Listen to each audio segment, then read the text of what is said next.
It is a devastating setback. 当時働いてた I think that most of us who were working at the time didn't feel like we were going to make it out alive. At Daini, workers are preparing to lay the heavy cables when they get word of the explosion at Daiichi. After the explosion, I had everyone outside come back into the emergency response room. There were 500 to 600 people in the room. I said, please trust me. I definitely won't do anything to harm you. But Fukushima Daini is still in trouble, and I need you to do your best. The cables arrive on the morning of the 13th. Finally, the heavy lifting to save Fukushima Daini begins. These were large capacity motors, several hundred amperes. So the cables were fairly thick. Each person had to walk while carrying around 35 pounds of cable. It is a race against time and physics. 普通そのぐらいのケーブルを引こうと思うと Normally, if you wanted to lay that much cable, it would take you about a month. 1ヶ月ぐらいかかる。あんな時間で引くことは I didn't actually think it was possible in the amount of time that we had. 確かに思いましたね。延べ200名くらい。A total of around 200 workers were involved. We swapped people out when they got exhausted. In the midst of this, Masuda is running out of fresh water to cool his crippled reactors.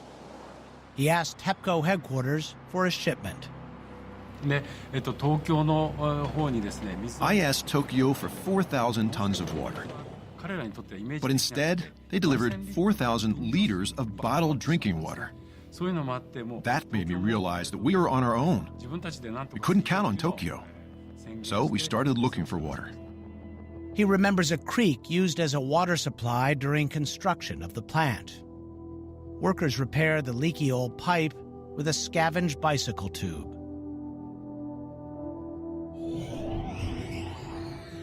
At Daiichi, events are still overtaking them. As the dust settles at Unit 1, they learn 5 workers are injured. With freshwater reservoirs exhausted, they scramble to inject seawater into the reactors. By 7:04 p.m., success. But using corrosive seawater means the reactors will surely be destroyed. TEPCO headquarters tells Superintendent Yoshida to stop while they seek government approval. Yoshida does this very dramatic thing where on the video conference, he orders the people to stop the seawater injection. Before that, he called them over and said, I'm going to order you to stop the seawater injection. Ignore that. That's just for Tokyo. You continue seawater injections. Personally, I think that the decision that Superintendent Yoshida made was the right one. If we had stopped the seawater injection at that point, I think things would have been much worse. In the meantime, Unit 3 was becoming unstable. Now our mission was, don't let Unit 3 turn into Unit 1.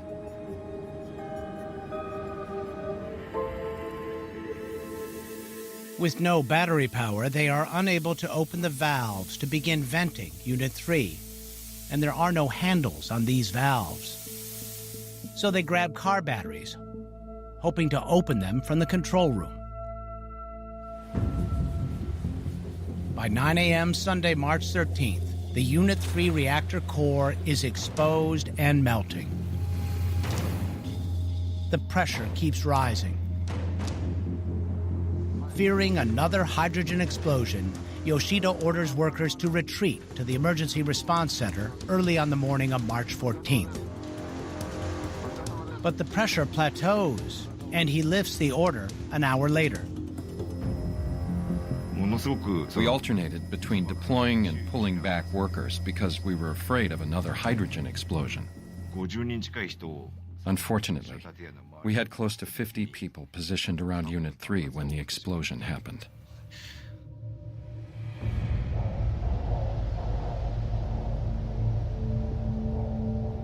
It is 11:01, March 14th. Since there were so many people out there, I was really afraid for their safety. で本当にその時はもうI thought to myself, 心配というか it's very possible someone was killed. 思ってる中で一人二人 Then, one by one, people started to trickle back. 真っ青な顔をして They were all very pale in the face, and some were bleeding. っていう中で When Unit 3 explodes, 11 workers are injured. Amazingly, no one is killed. やっと全員なんとか And when we finally accounted for everyone, 状態 that's when we noticed the water level in Unit 2 was 上がり dropping. 始めたっていう状態なので It seems inevitable that Unit 2 will be the next to blow. At noon on March 14th, an hour after the explosion at Unit 3, the water covering the hot radioactive fuel begins to drop precipitously. An hour and a half later, the emergency backup cooling system fails. Superintendent Yoshida quietly tells a few trusted workers to prepare buses for an evacuation. For now, he has no choice but to order his men back into harm's way. After the explosion of Unit 3, he begged us to again go to the field to save Unit 2. It was very impressive.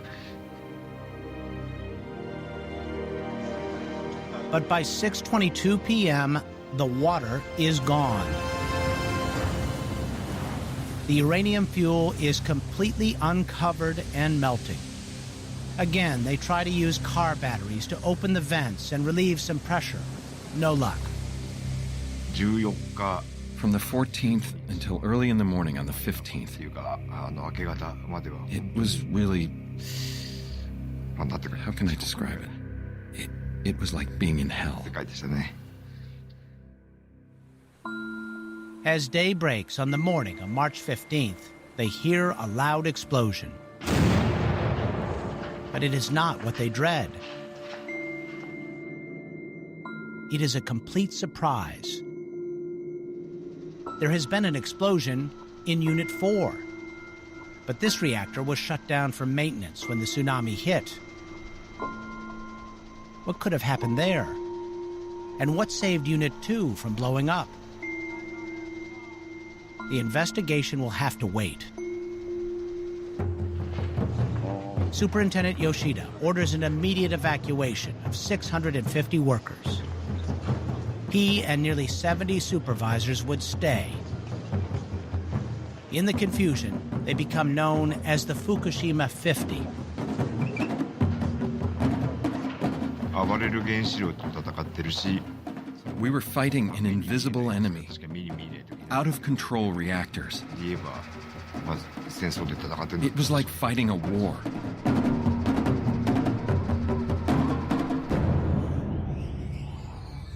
It is midnight on the 13th. In the dining control room, operators are girding for what seems inevitable, venting radioactive steam into the environment. Then the cables and the motors finally start falling into place, and the mood shifts dramatically. When we got word that they were finished running the cable, there was applause. Then they tested the motors and reported, the motors are working. And there was more applause. When the pumps were finally working for units 1, 2, and 4, there were 3 bursts of applause, one for each. It was such a rush. I can't believe they did it. What a team they are. They pulled off something incredible. I thought, they did it. The pressure in Unit 1 had risen to just under the containment vessel's pressure limit. We had about 2 hours to spare. I'd say we made it by the skin of our teeth.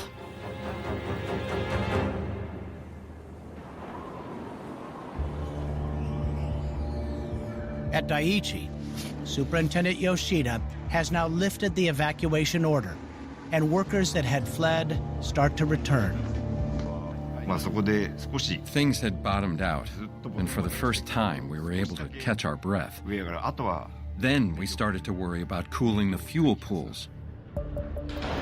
The pools are high up in the reactor buildings, there to store both spent and new uranium fuel. There are more than 3,100 fuel bundles, millions of uranium pellets, in the pools for units 1 through 4.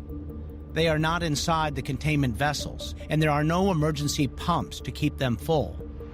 Should the pools go dry, the rods could overheat and catch fire in the open air, releasing a huge amount of radiation. This is the worst-case scenario that has haunted Prime Minister Khan. It could force him to order a mandatory evacuation of everyone for 150 miles or more. Tokyo, uninhabitable. Maybe for decades. It is hard to fathom.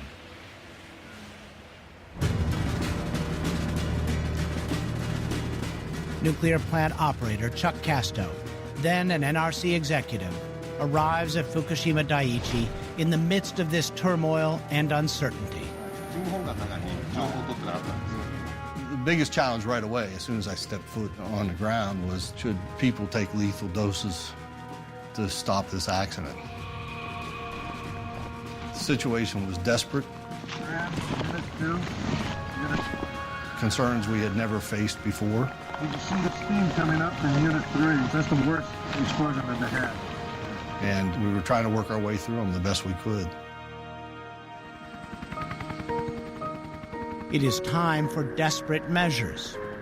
On the morning of March 17th, Self-Defense Forces helicopters fly 4 daring missions, hoping to dump seawater onto the Unit 3 spent fuel pool, which appears to be boiling away. Radiation forces them to fly high above the plant, too high. いう中で正直言うと In reality, barely any of the water got into the pool, and tensions were still running high. 取れてなくて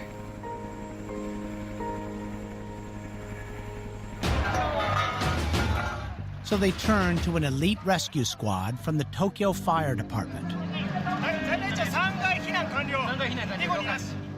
They plan to use equipment designed to fight high-rise fires.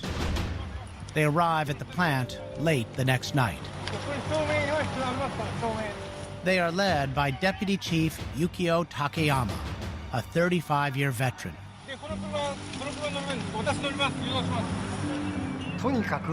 The plan was to get water into Unit 3 by any means necessary.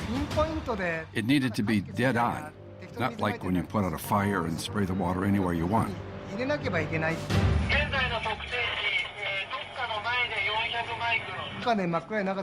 Two thoughts kept running through my mind. Please be over soon. And what will I do if this place explodes?